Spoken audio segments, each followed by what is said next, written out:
Turn it over to Dave. Cool. Thanks, everybody. Hi. I know most of you. I'm Dave. For those of you who I do not know, I was a student here, graduated last year with a master's in critical theory.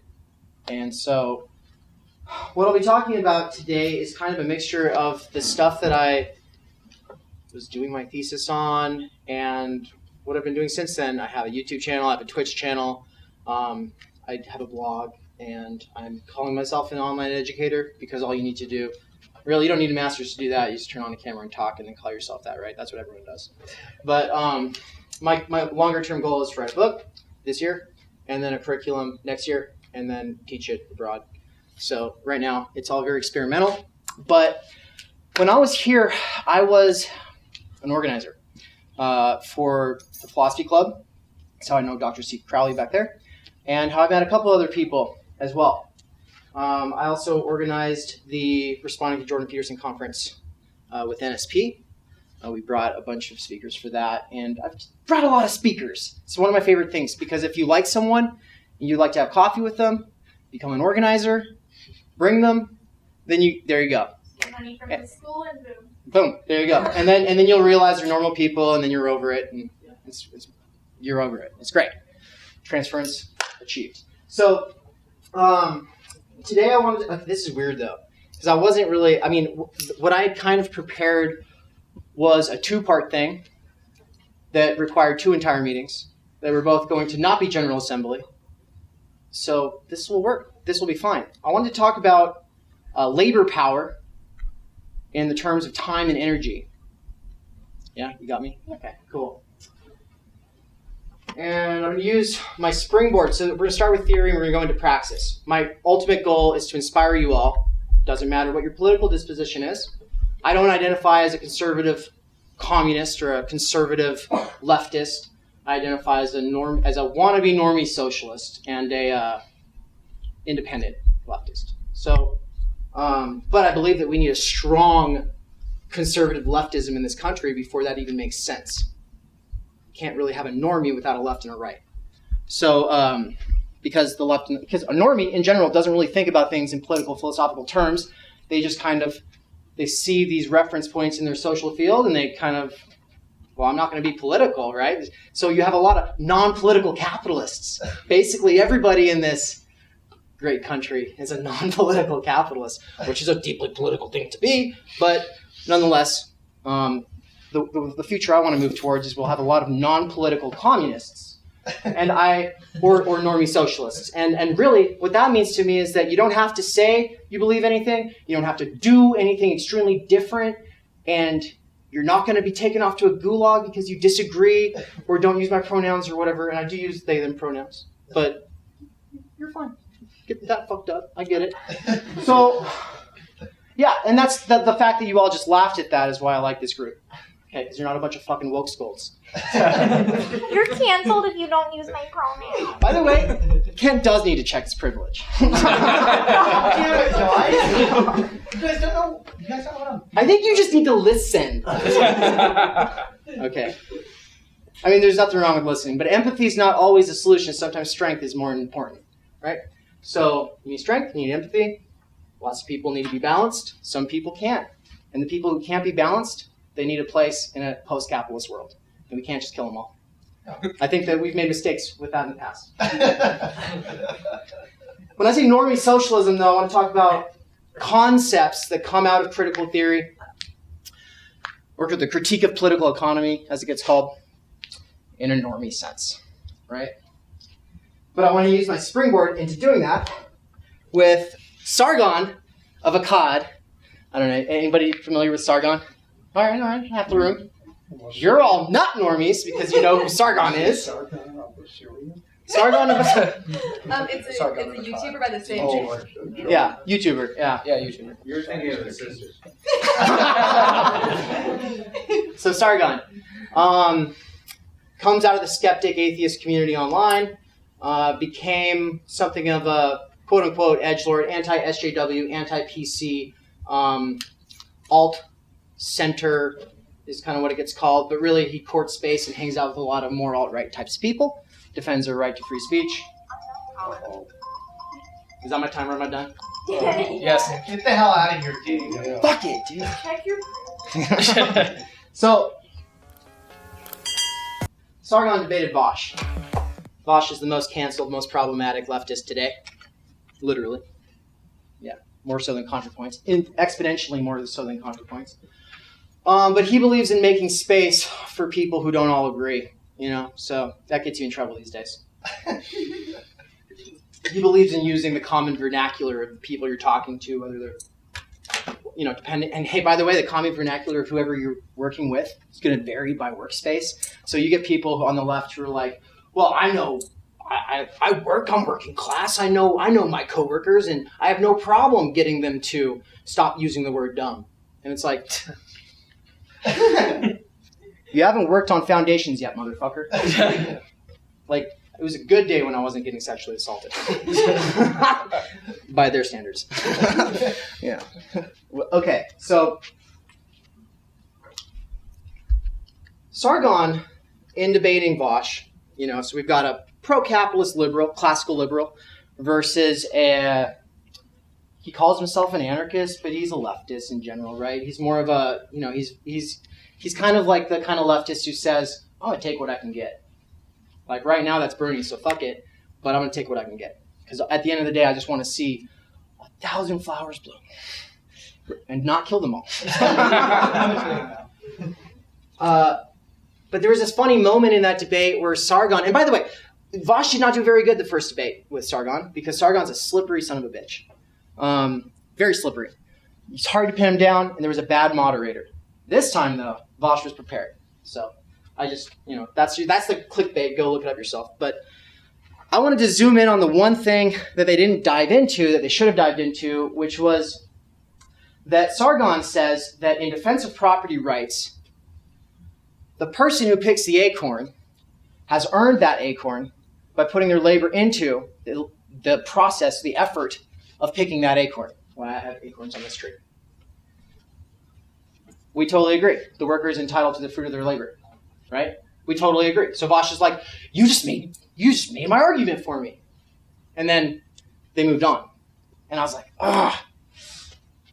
okay, this is so easy. You can deconstruct that whole thing with just like these other concepts, socially necessary labor time, and means of production, means of subsistence, and I've got like the enclosure of the commons, and primitive accumulation. Here I can do a 5-minute or 10-minute video, explain all of that, put it up on YouTube. I tried like 5 takes, and then I was like, okay, it's not as easy as I thought. No wonder Vaush did not dive into it.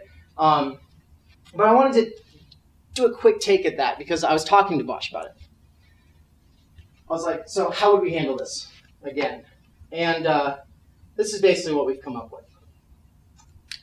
Yes, the worker is entitled to the fruit of their labor. We absolutely agree with that. But labor and property are not these standalone concepts. They're not standalone entities isolated in the world from everything else. They're entangled and in relations with other things, and those relations make them what they are.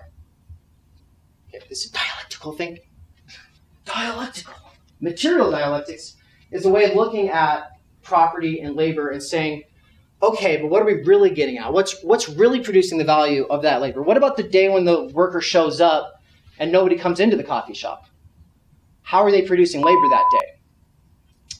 Marx's answer is labor power, right? Labor power often gets talked about as labor capacity, your capacity to do something, or potential, your potential to do something. But it's more than that. It's the average distribution and availability of time and energy that you have in a week that is limited by the length of the day, the length of the week, and the exhaustion of putting out too much effort. If you put out too much, you will die. There are limitations, concrete, absolute limitations on time and energy. We tend to, as Westerners, moderns that we are, look at time and energy as separate from one another, but in our experience, they're not separate at all, are they? That's why I just put it together and say time energy comes before time or energy. Meaning that if you have time but no energy, then you're not going to be able to really do anything very valuable, are you? If you have energy without time, for the potential, with time with the potential to repeat that activity in a sustained way, then you're not going to be able to do that either, right? Now, if you have some energy, and you have some time. It's a moment of time. It's a slice of time. It's just one day, you've got an hour or 2 hours of free time. It's the weekend, or you just got off work. But you still have some energy left. That's not necessarily time with the potential for repetition if you're not going to be able to get back to it soon enough in a way where you're able to actually build on what you did before. This is why Netflix and chill becomes the default when you would be rather learning the violin. You would rather be like learning how to rock climb. You would rather be, there's a lot of different kinds of activities that are like, hey, learning Spanish, valuable skill. It requires sustained effort though. Sustained effort, the prerequisite for that is time energy. Okay, time with the potential for repetition, plus energy. This is how we're going to think about labor for a minute.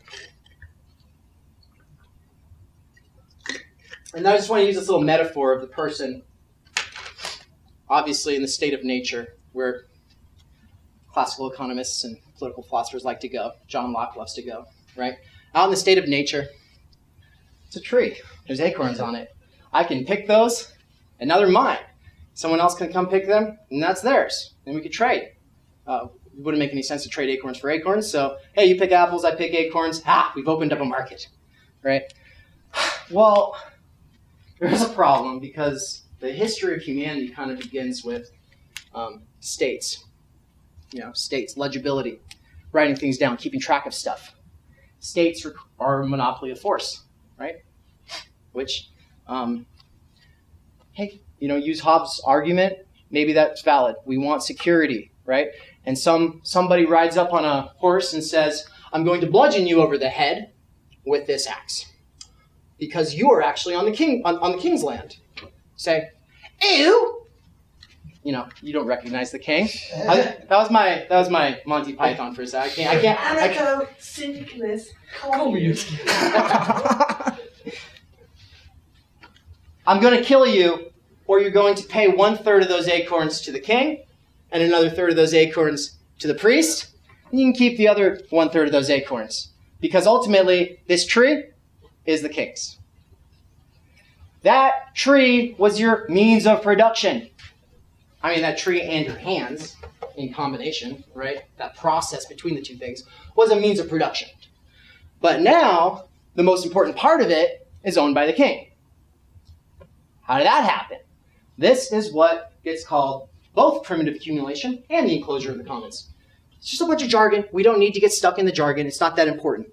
But the fact is, we've never found a state of nature where there's the acorn tree where no, sovereign state has, dibs, right? Or if it's not a sovereign state, some asshole up the street who's like, I'm going to protect you from other people like me. And you're going to give me one of your daughters, and you too.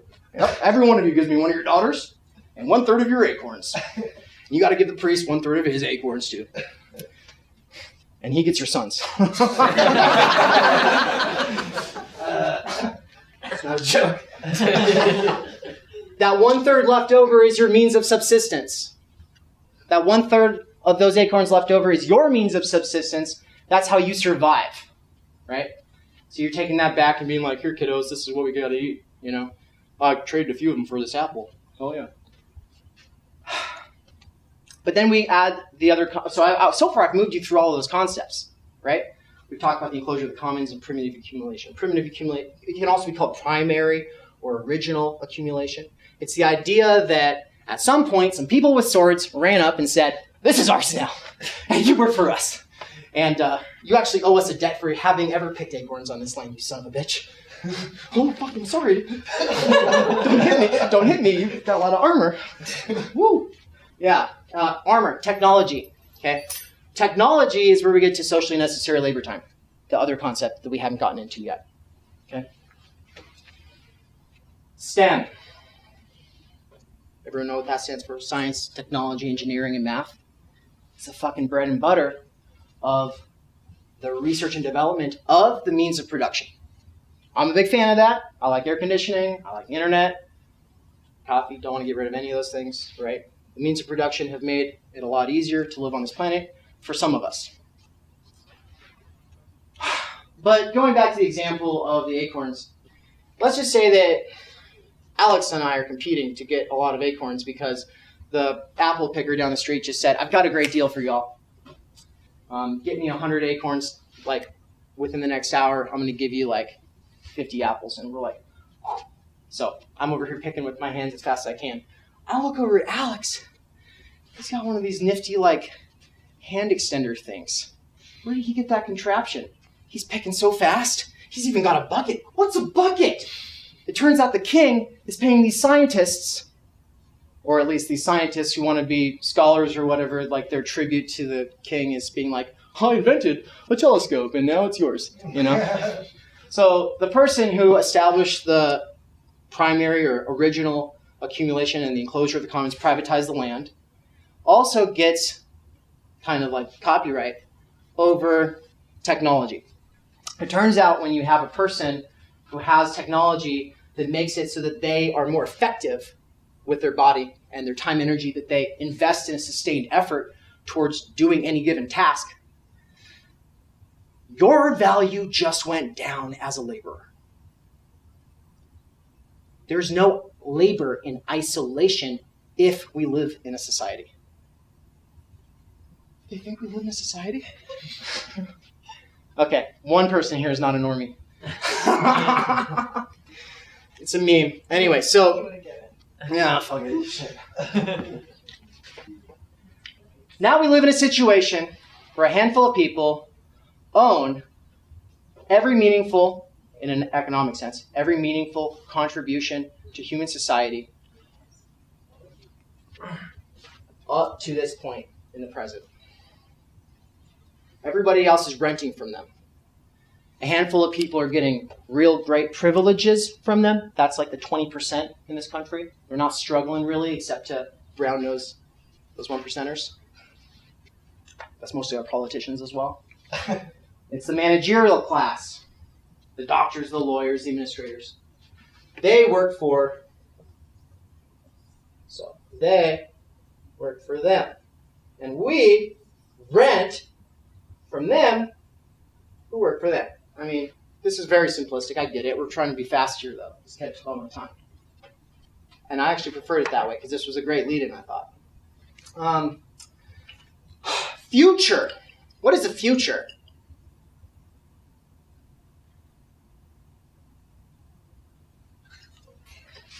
In the context of this system, what is the future? Fully automated electronic gay space conferences. We flipped the pyramid, now they're dead. No. Well, when it comes, I'm a revolutionary agnostic. I can be swayed. I'm listening. I mean, mainly my concern is that, you change out the people, but the basic rigid hierarchy remains. It's a historically consistent problem.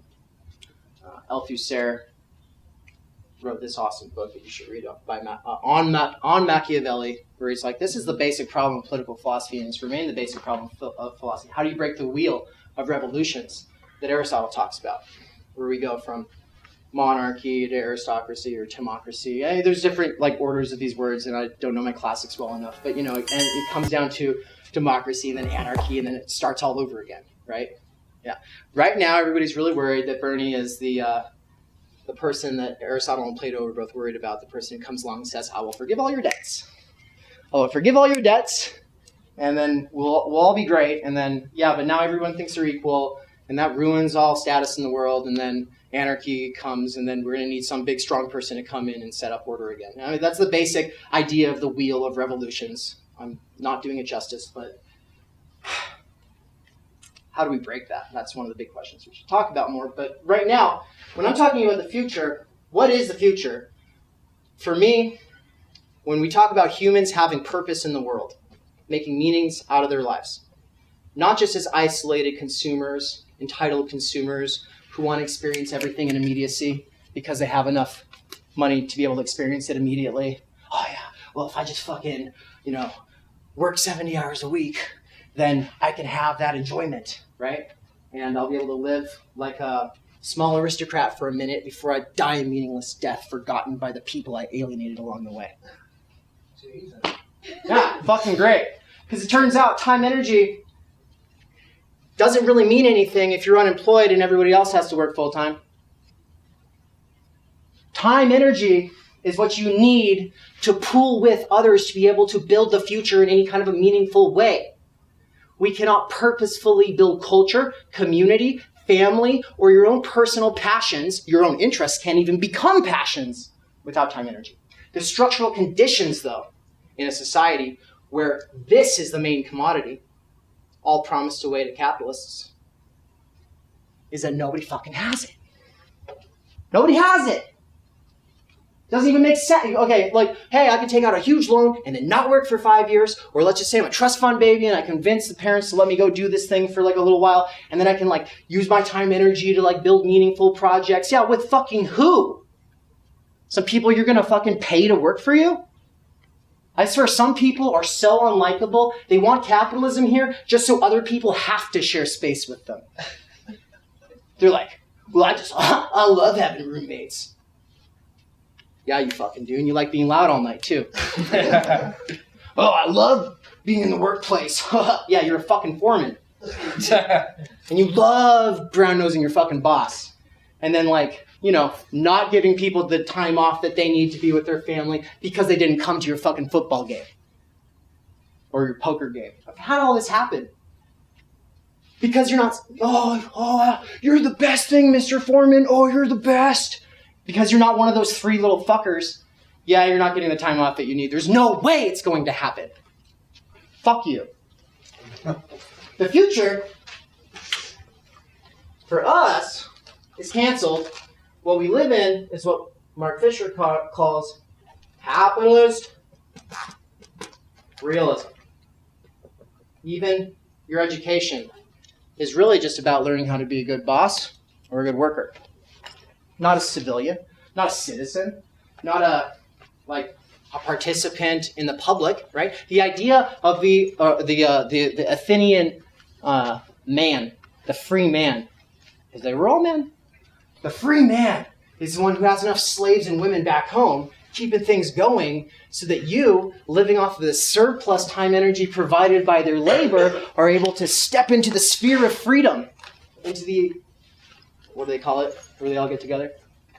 The Athenians. No, it's a later invention. What is it? It's a place they do politics. They go argue. It's basically fun.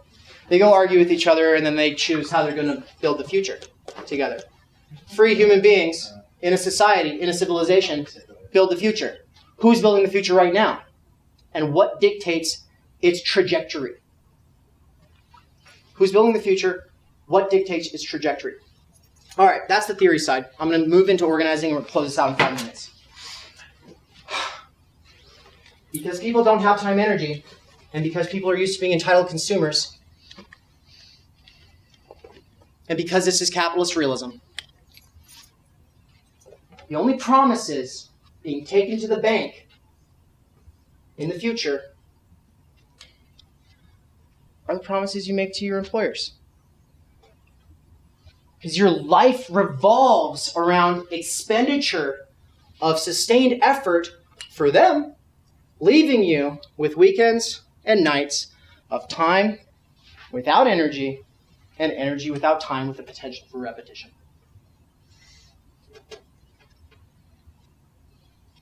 Value, Sargon of Akkad, is not produced by labor.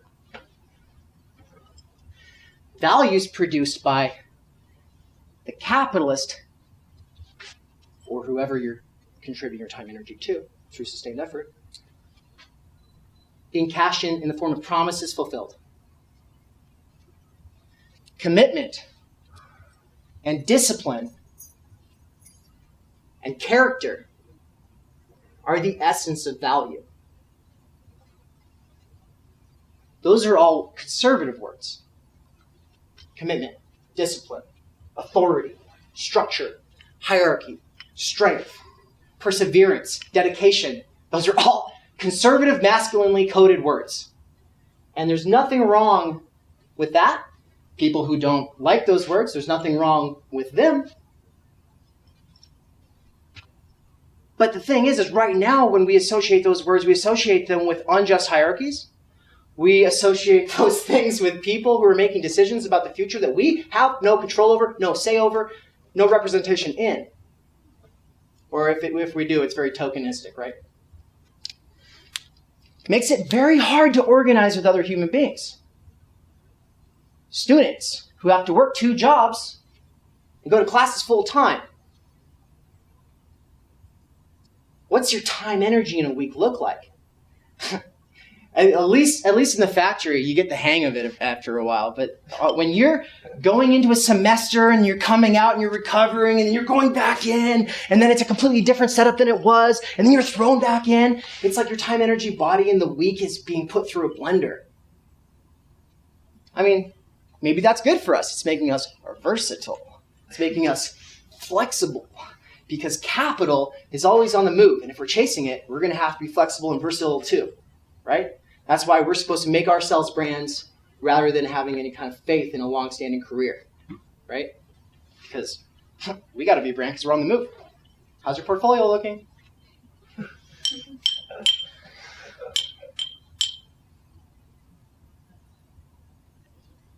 When you first get involved with anything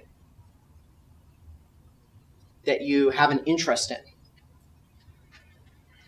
if you get excited in that moment, the time when you have energy, but you don't necessarily have that time with the potential for repetition, you have this moment of energy, you get excited. A community of potential recognition. These are people I think I might respect, whose respect I might want to earn. Hell, it's a lot more meaningful than the stuff I've been doing recently. Yeah, but that whole thing about not having time with the potential for repetition, it's hard to fucking know the future. And guess what? If it comes down to an organization, sleep, family, friends, drinking, acid, meth, wild orgies, yeah. Who's going to win? The thing is all of the sex, drugs, rock and roll ideas, those are animal appetites in the Athenian sense, right? They're base desires, meaning that we share them with most other creatures, right? That's the idea. They're fine. I love them. We all love them. But those are desires that can be fulfilled in the realm of immediate gratification, provided enough money.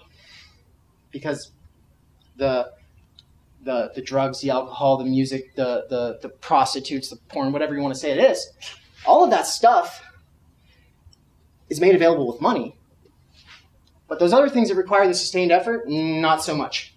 You can pay someone to train you on guitar, but you can't pay someone to make you play. Here, I'm going to pay Kent, and now I know guitar. It doesn't work that way. It requires sacrifice of your own time energy on a sustained routine basis. Meaning, you're not working as much as you would be. Because that's time with potential for repetition you could be promising to someone else who will take it to the bank. And if you need money, you're going to have to do that. Most of us need money because we're in the present renting from the property owned by the people who in the past, and by the way, when I say that, I'm not talking about landlords like petty bourgeois landlords. I'm not talking about the guy who owns 3 houses here in town, my brother-in-law. I'm not talking about that guy. He's fine. We're talking about the banks that he got the loans from to buy that shit in the first place from, right? He's a functionary of capital for a bank. It's not like he has that. He had to get himself pretty exploited before he was able to get to the point where he was able to buy his first house. So yeah, I'm going to get canceled by you all because I just made a defense of landlords. I know, it's a big meme right now. Kill the landlords. We're not Maoists. Oh. Maoists are weird. But I like at least one of them. He's not here. I say that so that all of my Maoists in the audience watching the video later, like one of them's going to be like, that's me. I'm the good one. No, you're not. Wrong.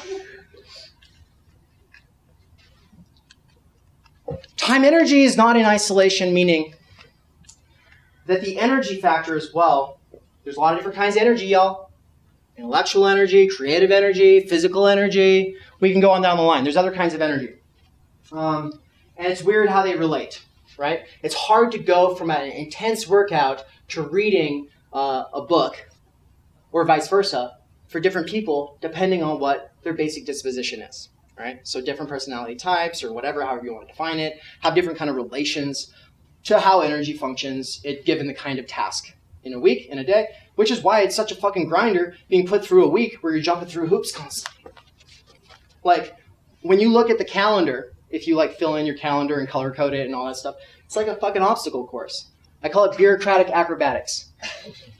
You're just going through an obstacle course. It's great, making you versatile, but like we said, sex, drugs, rock and roll, all those can be achieved in a moment, right? I could go get high in 10 minutes, but I couldn't learn the violin in 10 minutes, right?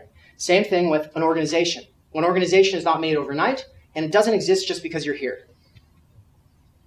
Being here doesn't mean shit.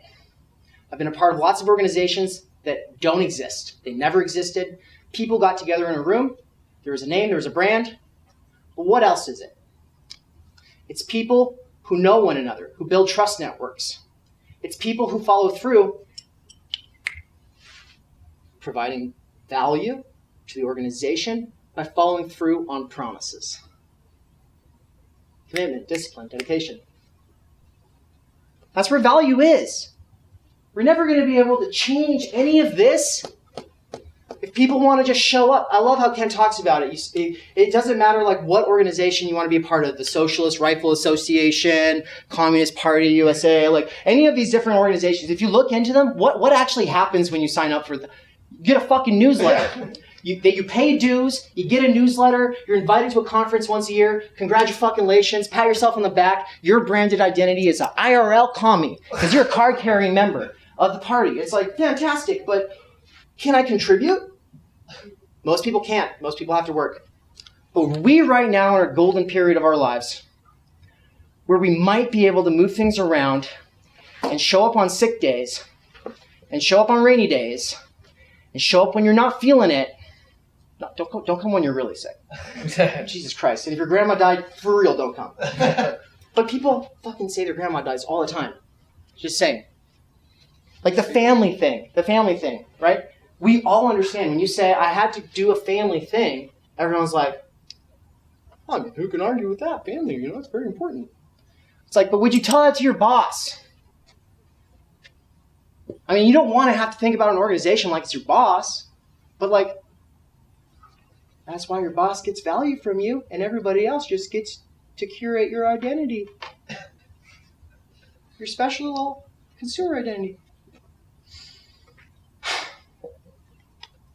That's the primer for Organizing 101 that I'll give. I have a list of principles, a few of which I've learned elsewhere in trainings, where I went to St. Louis for a training because I was an event organizer for North Idaho College. I've been to other trainings, I've watched a lot of videos, I've read a few books, took a few classes. A few principles come out of all that stuff. A few basic principles. I lived with a construction manager. There's the accordion effect. It's such a useful principle. I'm going to give it to you right now because you're going to have to go to class this week, I'm assuming. And if that's true, and Ann already knows it, the accordion effect is where, look, we have a project. It's going to be due. We're going to force ourselves to have it done by a certain time. We could have it done in a week, but that would be insane. Or we could do it like a month and a half. Yeah, that gives us time to meet every week and do all this stuff and blah, blah, blah, blah, blah. The accordion effect says, look, it's going to take as long as you set that deadline out. Fail fast. Fail fast, and it's not failure if you learn from the mistakes. Every fucking time. Which is every communist motto, right? Fail fast. We did. Žižek makes that joke. Žižek makes that joke, and he uses Rosa Luxemburg's actual words. Yeah. Because she was in an argument with someone who was saying, we're not ready yet. And she's like, that's why we have to do it. We have to fail so we can learn. All right, project manager Rosa Luxemburg, she knows about the accordion effect.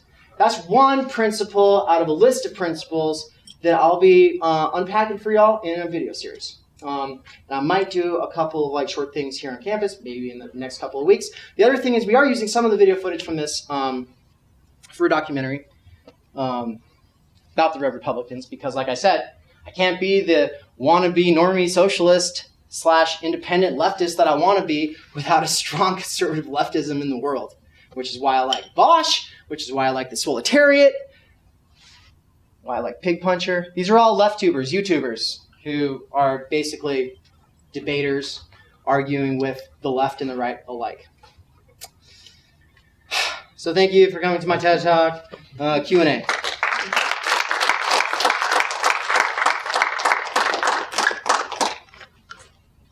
I don't even know if we have time for Q&A, but we... Yeah, so if anyone has to take off, like... So I'd say What time is it? It's 8:05, 8:10. Do you want me to, we can run through like assignments or updates from the Central Committee and then end it for anybody who doesn't want to stay. And I'll hang out for another half hour, 40 minutes, and talk to whoever wants to hang out. So let's just, Can I just ask a quick question? And then I've got Yeah. If you were to sum up your entire presentation in 30 seconds, like elevator pitch. Like a practical application of like what you're saying. Oh, okay. Never mind then. Yeah. Okay. What I just gave you was an 800-page book in 20 minutes. I guess my question is,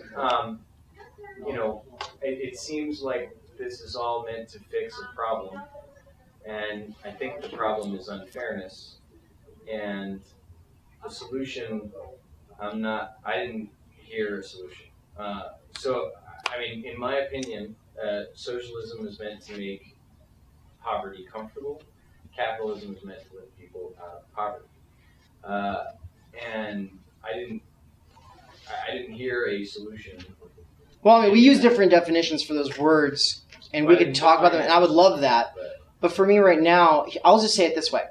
Kent has solutions. I know other people who have solutions. I kind of, him and Ha, agree here and there, not on that. So I told you I'm a revolutionary agnostic. But here's the thing. You know, like the centrist idea? What is a centrist without a left and a right? What kind of a solution are they supposed to come tell you they think we should have? That's what I want. I want to be the centrist who comes to you and says, well, you see, I really like what the liberal leftists are saying over here, and I really like what the conservative leftists are saying over here, and I'm kind of in the middle on this because I agree with this and not that, and that's me. That's what I do. That's how I always am, and the fact is like I've been calling myself an anarcho-communist, because I'm a centrist between anarchists and communists, and that just pisses people off, but I don't care, because it's true. I'm kind of dumb centrist, like Sargon, except that I want to be a dumb centrist Sargon of anti-capitalism. And right now we don't have that conservative leftist tendency that we need. Right now we have a liberal left who calls everybody it doesn't like TERFs, tankies, normies, racist, any kind of bigot, and half the time Nazi, obviously. Yeah. Well, Nazgul, these are real. There are definitely tendencies of so-called leftists, very scary. I'm going to be very curious to see how Kent and y'all manage to dodge those bullets. But I'm over here eating popcorn, cheering you on, and my main thing is, this will be nothing. We're not making history. This is something you'll just kind of laugh about with your kids, but there'll be nothing to fucking show for it except for a couple of pictures if we don't get the organizing thing figured out. Because it's the thing that kills every organization, including, I'm assuming, every organization any one of you might be a part of. It doesn't matter if you're leftist or not. But the thing is non-leftists seem to know this already. The problem with leftism is taken over by a lot of people who want to be resisting those ideas about commitment and discipline and stuff like that. And so this is all very intuitive for some people, probably people who've been bosses, and not so intuitive for other people. Yeah, Ken. I was going to say, to answer your question, I thought it was completely... Actually, take the floor. What? Oh, take the floor. Answer his question. Do the Central Committee readout what thing. You just said about what the thing about this is, hopefully we all understand. He offered a fabulous solution. The solution is he's not. Here's over fixed capital. No, Dave, I don't think you said that. They didn't say that. What they said is, in order to even deal with that, you have to treat an organization, right, like you treat a job.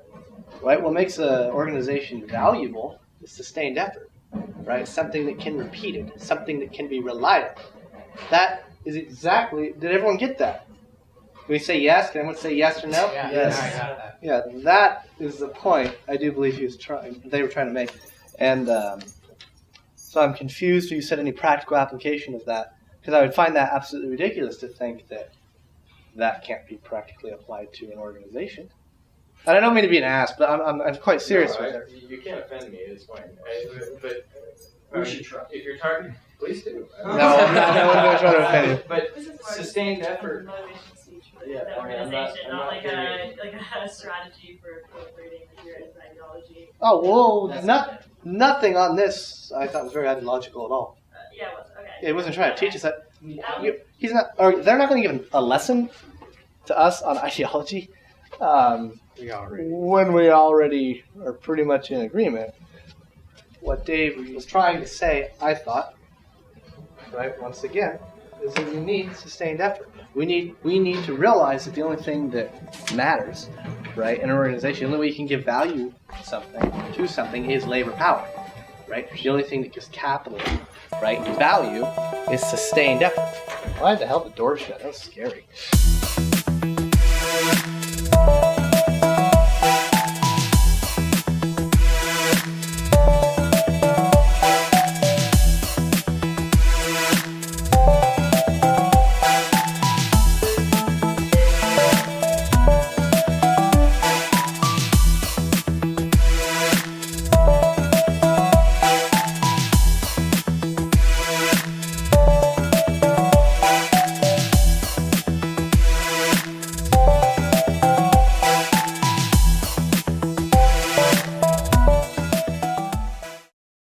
Follow, subscribe.